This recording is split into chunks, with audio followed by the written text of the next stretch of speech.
In nomine Patris et Filii et Spiritus Sancti. Dominus vobiscum. Sahabat peradaban kasih ekologis yang terkasih, selamat berjumpa dalam Renungan Harian bersama saya, Romo Alois Budi Purnomo PR, melalui channel ini. Semoga panjenengan selalu sehat, tetap semangat tanpa sambat, selalu bahagia, kebahagiaan yang bersumber dari Tuhan Allah kita.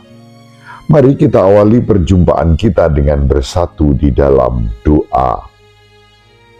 Allah Bapa yang Maha Pengasih dan Penyayang, Engkau telah memanggil kami menjadi murid-murid Yesus Kristus Putra-Mu.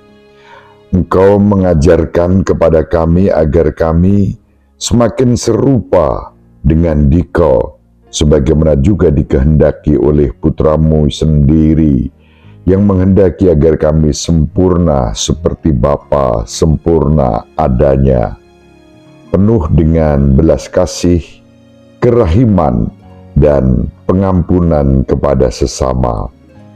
Itulah yang kami timba juga dari pengalaman Daud yang berbelas kasih dan mengampuni Raja Saul yang korup, yang gagal, bahkan membenci Daud. Namun Daud tetap menghormatinya sebagai raja yang sah, yang diurapi Tuhan dan tak boleh dihina, direndahkan, kendati pun melakukan kesalahan-kesalahan.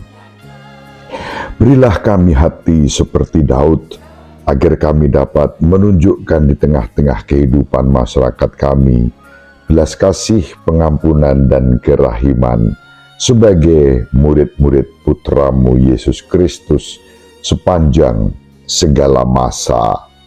Amin. Sahabat peradaban kasih ekologis yang terkasih, mari kita baca Injil Markus bab 3 ayat 13 sampai 19.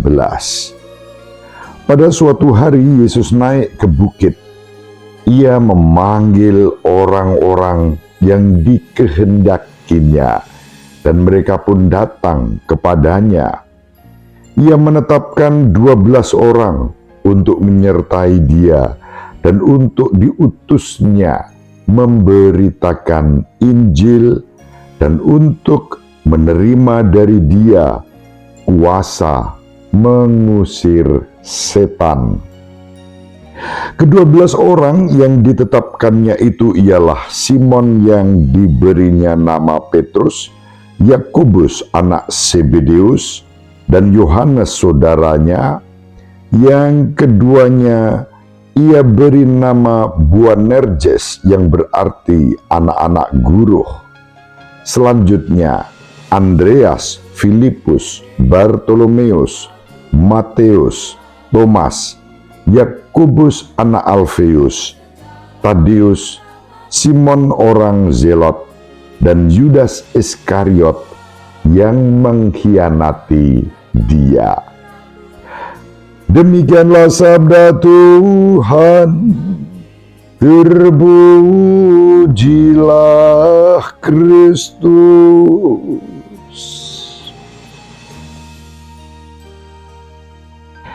Sahabat peradaban kasih ekologis yang terkasih, sangat menarik bacaan-bacaan yang diwartakan kepada kita, yang memberi inspirasi yang sangat istimewa di tengah-tengah situasi sosial politik kemasyarakatan kita, terutama di tahun politik yang kerap kali disebut tahun panas, karena orang-orang yang berhati panas terhadap perbedaan pilihan.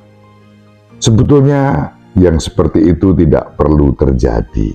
Karena apa? Prinsip politik di negeri ini adalah langsung, umum, bebas, dan rahasia, maka disebut luber.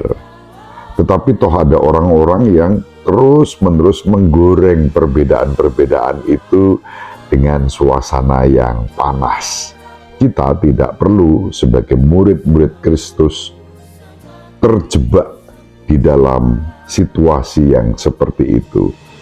Karena prinsipnya siapapun presiden kita, siapapun pemimpin kita berjuang untuk mewujudkan peradaban kasih ekologis yang ditandai dengan semangat kasih persaudaraan, kerahiman, bahkan pengampunan, sebagaimana ditunjukkan kepada kita di dalam Injil dan bacaan pertama pada hari ini. Kalau kita mengacu dari bacaan yang pertama, dari kitab Samuel yang pertama, bab 24, ayat 3 sampai 21, digambarkan di sana bagaimana pergumulan antara Daud dan Saul. Daud yang sudah diurapi oleh Nabi Samuel dipersiapkan untuk mengganti Raja Saul, tetap mengalami situasi yang tidak mudah. Karena apa? Raja Saul masih hidup, Raja Saul juga diurapi oleh Tuhan dalam pelantikannya sebagai Raja Israel pada masa sebelum Daud diurapi. Dan ini menjadi pegangan bagi Daud untuk menghormati dan mengasihi Raja Saul, meskipun Raja Saul sangat membenci Daud, bahkan ingin mencelakai Daud. Namun setiap ada kesempatan bagi Daud untuk menghabisi Raja Saul, Daud tidak pernah melakukannya. Digambarkan dalam bacaan pertama bagaimana konflik antara Saul dan Daud itu ditandai dengan rasa hormat dari pihak Daud, sikap hormat yang mendalam terhadap Saul sebagai raja yang diurapi Tuhan, yang masih sah memimpin Israel.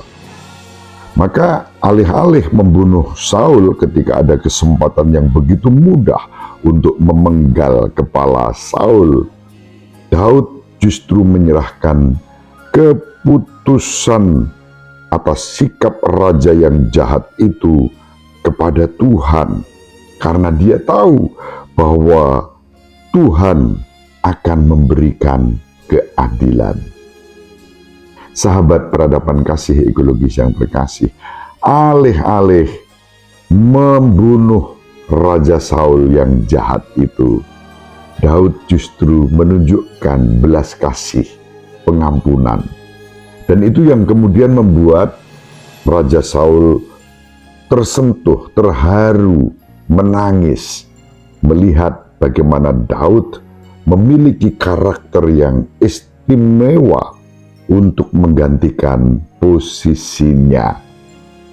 Sahabat peradaban kasih ekologis yang terkasih, dalam Injil kita berjumpa dengan Yesus sebagai yang telah diurapi oleh Bapa menjadi anak domba Allah yang menghapus dosa dunia, yang menyatakan kerahiman Bapa kepada dunia.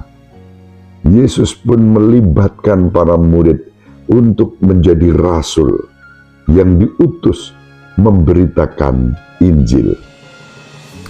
Sahabat peradaban kasih ekologis yang terkasih, para rasul dengan segala kelemahan dan kerapuhannya, dengan latar belakang, dengan segala keunikan mereka, dipilih oleh Yesus. Yesus tidak meremehkan, tidak merendahkan, tidak kemudian menyingkirkan mereka. Justru Yesus Kristus memanggil, memilih, dan mengutus mereka untuk tugas yang sama, mewartakan sukacita Injil. Sahabat peradaban kasih ekologis yang terkasih, dalam kehidupan kita pun kita dipanggil dan diutus untuk mewartakan sukacita Injil, bukan sebaliknya. Sukacita Injil itu ditandai dengan mengalahkan kejahatan, mengutamakan belas kasih dan pengampunan, bukan menambah suasana panas, kemudian membuat orang bertanya-tanya dan pada akhirnya terjebak dalam lingkaran kejahatan yang justru akan kita singkirkan. Sahabat peradaban kasih ekologis yang terkasih, inilah panggilan kita, sama seperti Allah memanggil Daud, sama seperti Yesus mengutus para rasul, kita dipanggil dan diutus untuk menebarkan peradaban kasih ekologis melalui setiap tutur kata, tindakan, dan perilaku kita.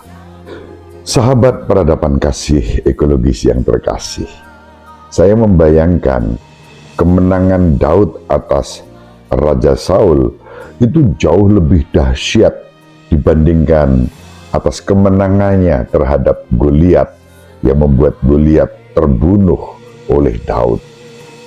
Kemenangan Daud atas Raja Saul ditandai dengan tetap mempertahankan kehidupan, membela raja yang sah yang diurapi oleh Tuhan, dan menunjukkan belas kasih, pengampunan kepadanya. Ini sesuatu yang sangat luar biasa, istimewa. Semoga menginspirasi kehidupan kita. Ibu Maria selalu mendoakan kita, Bapak Yusuf merestui kita dengan keheningannya. Semoga panjenengan semua sahabat peradaban kasih ekologis yang terkasih bersama seluruh anggota keluarga dimanapun berada dibimbing, dilindungi dan diberkati oleh Allah yang Maha Kuasa, Bapa dan Putra dan Roh Kudus. Amin. Terima kasih, salam sehat, tetap semangat tanpa sambat, selalu bahagia kebahagiaan yang bersumber dari Tuhan Allah kita. Salve, shalom, salam sejahtera, berkah dalam.